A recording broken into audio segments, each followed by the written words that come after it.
ہمارے ہاں آپ کی بڑی عزت ہے, آپ طواف کر لیں, ہم نبی کریم اور صحابہ کو نہیں آنے دیں گے. تو حضرت عثمان نے کہا کہ بھائی بیت اللہ تو ہے, پر جب تک اس میں رسول اللہ نہ آئے میں طواف نہیں کروں گا.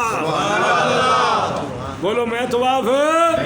اس لیے اعلیٰ حضرت مجدد دین و ملت امام عشق و محبت امام احمد رضا خان فاضل بریلوی نے فرمایا, حاجیو آؤ شہنشاہ کا روضہ دیکھو, حاجیو آؤ شہنشاہ کا روضہ دیکھو, کعبہ تو دیکھ چکے اب کعبے کا کعبہ دیکھو. اور یہی حضرت عثمان فرما رہے ہیں کہ بیت اللہ ہے پر رسول اللہ کے سوا میں طواف نہیں کروں گا. اب یہ حضرت عثمان کا عشق رسالت ہے یا نہیں ہے؟ ایک ڈس انفارمیشن پھیل گئی, وہ کیا کہ حضرت عثمان شہید ہو گئے ہیں. بولیے حضرت عثمان شہید ہو گئے. اب یہ خبر غلط تھی, ہر لفظ پر میرا ساتھ دے, یہ خبر حضرت عثمان تو زندہ تھے پر پھیل گئی. 1500 صحابہ میں جب پھیلی تو میرے نبی نے فرمایا پہلے تو ہم عمرہ کرنے آئے تھے, اگر عثمان شہید ہو گئے ہیں ہم اس وقت تک واپس نہیں جائیں گے جب تک اپنے عثمان کا بدلہ نہ لے لیں. حدیبیہ میں ایک درخت کے نیچے بیٹھے تھے.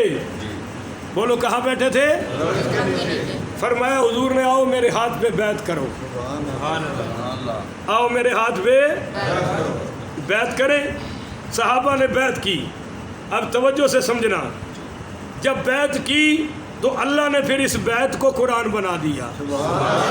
لقد رضی اللہ, تحقیق لام تاکید ہے, پکی بات. اللہ راضی تھا, اللہ راضی ہے, اللہ راضی رہے گا.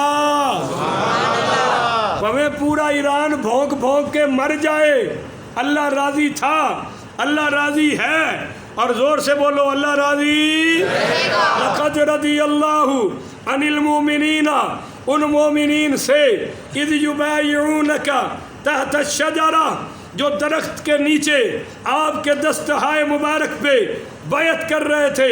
فعلم ما فی قلوبہم, جو ان کے دلوں میں ہے رب وہ جانتا ہے. ان کے دلوں میں سچائی, یہ تیار ہو گئے کہ ہم قربان ہو کے جائیں گے. فانزل السکینۃ علیہم, ہم نے ان پر سکون نازل کیا. واصابہم فتحا قریبا, اور ان قریب ہم ان کو فتح عطا فرمائیں گے. اب چند باتیں عقیدے کی سمجھ لیں. حضرت عثمان کی کوئی عظمت سمجھ آ رہی ہے یا نہیں آ رہی؟ کہ 1500 صحابہ کس کے لیے تیار ہیں؟ بھائی بدلہ لینے میں اپنی جان جا سکتی ہے یا نہیں؟ تو صحابہ نے کیا کہا کہ ہم جان دے دیں گے پر عثمان کا بدلہ لیں گے. پھر حضور نے فرمایا میں بھی بیعت کرتا ہوں عثمان کی طرف سے, میں بھی بیعت کرتا ہوں. آپ نے اپنا دایاں ہاتھ مبارک فرمایا یہ عثمان کا ہاتھ ہے. ہوئے نہیں سمجھے, نہیں سمجھے. یہ اعزاز صرف حضرت عثمان کو حاصل ہے. فرمایا یہ عثمان کا ہاتھ ہے, عثمان کی طرف سے میں بیعت کرتا ہوں کہ اس بیعت میں عثمان بھی شریک ہو جائے. تو حضرت عثمان کہتے ہیں میرے دائیں ہاتھ کو حضور نے اپنا ہاتھ فرمایا. اس وقت سے لے کر ساری زندگی میں نے کبھی شرمگاہ کے اس ہاتھ کو نہیں لگایا کہ اس کی نسبت مصطفیٰ سے ہو گئی ہے. بولیے اس کی نسبت ہے. یہاں ہم ایک عقیدے کی بات سمجھ لیں. بھائی حضرت عثمان زندہ تھے.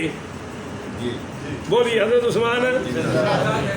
بڑے بڑے دیوبندی مولویوں کو میں نے پڑھا ہے, وہابی مولویوں کو پڑھا ہے, یہاں کے لمبے ہو جاتے ہیں. آپ بھی سمجھ لیں, اگر ان کی بات میں وزن ہو تو آپ ان کی بات قبول کر لیں, اگر ہماری بات میں وزن ہے تو آپ ہماری بات کو سینے سے لگا لیں. پر بات سچی وہ ہے جو قرآن سے ثابت ہو. نہ وہابی کی بات ہے نہ سنی کی بات ہے. پر انہوں نے لکھا کیا, دیابنا نے اور وہابیہ نے, انہوں نے کہا کہ جناب عثمان تو زندہ تھے, اگر نبی پاک کو علم ہوتا عثمان زندہ ہے. تم کہتے ہو نبی کو غیب کی خبریں ہیں, عالم الغیب تو صرف اللہ ہے. عالم الغیب کون ہے؟ مگر غیب کی خبریں تم کہتے ہو کہ نبی غیب جانتا ہے. اگر غیب جانتے تو کہہ دیتے کہ صحابہ پریشان ہونے کی ضرورت نہیں ہے، یہ خبر غلط ہے، عثمان زندہ ہے، مگر عثمان تو زندہ تھے۔ حضور نے فرمایا آؤ ہم بیعت کرتے ہیں۔ اگر علم غیب ہوتا یا آنے والے وقت کا پتہ ہوتا یا مکے کی خبر نہیں حدیبیہ میں بیٹھ کر اگر ہوتی تو عثمان کے قتل پر بیعت یہ کتنی بار ہے حدیثوں نے مجھ سے پوچھا ہے، دیوبندیوں نے بھی پوچھا ہے۔ میں نے ان سے کہا کہ آپ نے سورہ فاتحہ پڑھی ہے؟ سورہ فتح ہاں جی پڑھی ہے۔ میں نے کہا اللہ کے بندو پوری بات تو سمجھو۔ کہنے لگے پوری بات کیا ہے؟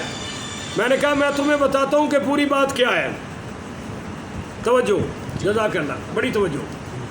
کہنے لگا پوری بات کیا ہے؟ میں نے کہا حضرت عثمان زندہ تھے اور حضور بدلے کی شہادت کی بیعت لے رہے ہیں، تو تمہیں نبی میں شک کیوں پڑا ہے؟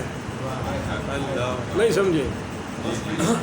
میں نے کہا حضرت عثمان زندہ ہے اور حضور فرما رہے ہیں جو عثمان قتل ہو گیا، قتل کا بدلہ لے کر واپس جائیں گے، آؤ بیعت کرو، تو تمہیں شک نبی پر کیوں پڑا؟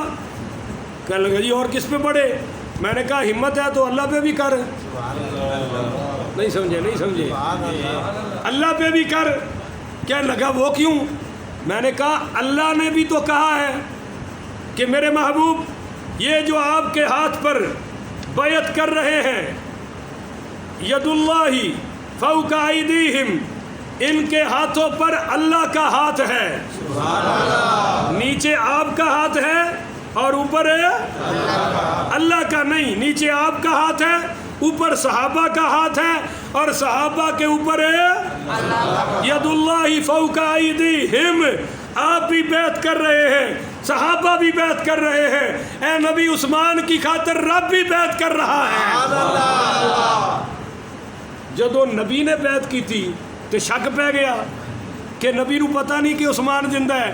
میں کہ اللہ نو تے پتہ ہے نا کہ عثمان زندہ ہے۔ ستے ہو حساب کرو بھی راتی جو آکے کنیاں پوٹیاں کھانیاں نہیں سمجھے بھائی جی؟ وہ جی نبی کو پتہ ہوتا عثمان زندہ ہے بیعت کیوں کرتے؟ میں نے کہا رب کو تو پتہ تھا، رب نے بیعت کیوں کی ہے؟ رب کہتا ختم کرو عثمان تو زندہ ہے، چلو غلط فہمی دور ہو جاتی۔ میں کہا جناب سنیوں کا عقیدہ صاف ہے، حضور کو بھی پتہ تھا، رب کو بھی پتہ تھا، پر اللہ نے اور نبی نے حضرت عثمان کی عظمت کا جھنڈا بلند کیا ہے۔ بولو حضرت عثمان کی عظمت کا جھنڈا بلند کیا ہے۔ اس کی وجہ کیا ہے؟ کہ حضور کو بھی پتہ تھا عثمان زندہ ہے۔ مولوی تو منہ پٹے گا، کیسے پتہ تھا؟ میں نے کہا پتہ نہیں تھا تو کیوں فرمایا یہ عثمان کا ہاتھ ہے؟ سبحان اللہ، نہیں سمجھا؟ یہ عثمان کا ہاتھ ہے، عثمان کی طرف سے میں بیعت کر رہا ہوں۔ اگر زندہ نہ سمجھتے تو بیعت نہ کرتے۔ پھر کیا لگا شاہ جی؟ میں نے کہا ہاں جی یہ بیعت ہوئی کیوں ہے جبکہ حضرت عثمان تو شہید ہوئے ہی نہیں؟ میں نے کہا ہونا تو تھا نا۔ نہیں سمجھے؟ ہونا تو تھا نا۔ بیعت قائم رہی، جب شہید ہوئے تو بیعت نبی کا جھنڈا اور بیعت صحابہ کا جھنڈا، بیعت خدا کا جھنڈا پکڑ کر پھر حضرت امیر معاویہ میدان میں آئے ہیں۔ انہوں نے کہا کہ میں قتل عثمان کا بدلہ لوں گا، میں قتل عثمان کا بدلہ۔ یہ وہ بیعت ہی تھی جس نے حضرت عثمان کو کھڑا کیا ہے۔ تو حضرت عثمان کی عظمت سمجھ آ گئی کہ وہ زندہ ہے اور ادھر ان کے لیے بیعت ہو رہی ہے۔ بولیے ادھر ان کے لیے بیعت ہو رہی ہے۔ یہ مسئلہ حل ہو گیا۔